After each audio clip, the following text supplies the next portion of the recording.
So ayun nga guys, titingnan ko ulit kung may mga laman na yung ano, cup nung rubber tree.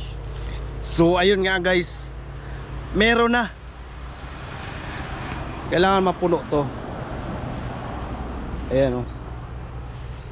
Ayan yung dagta ng rubber tree. Ayan.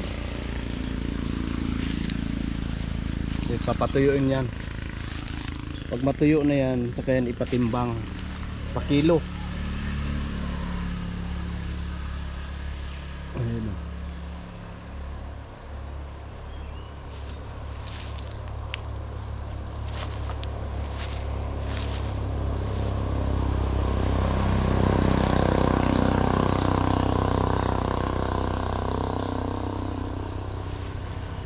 Ayan oh. Ito malapit nang mapuno.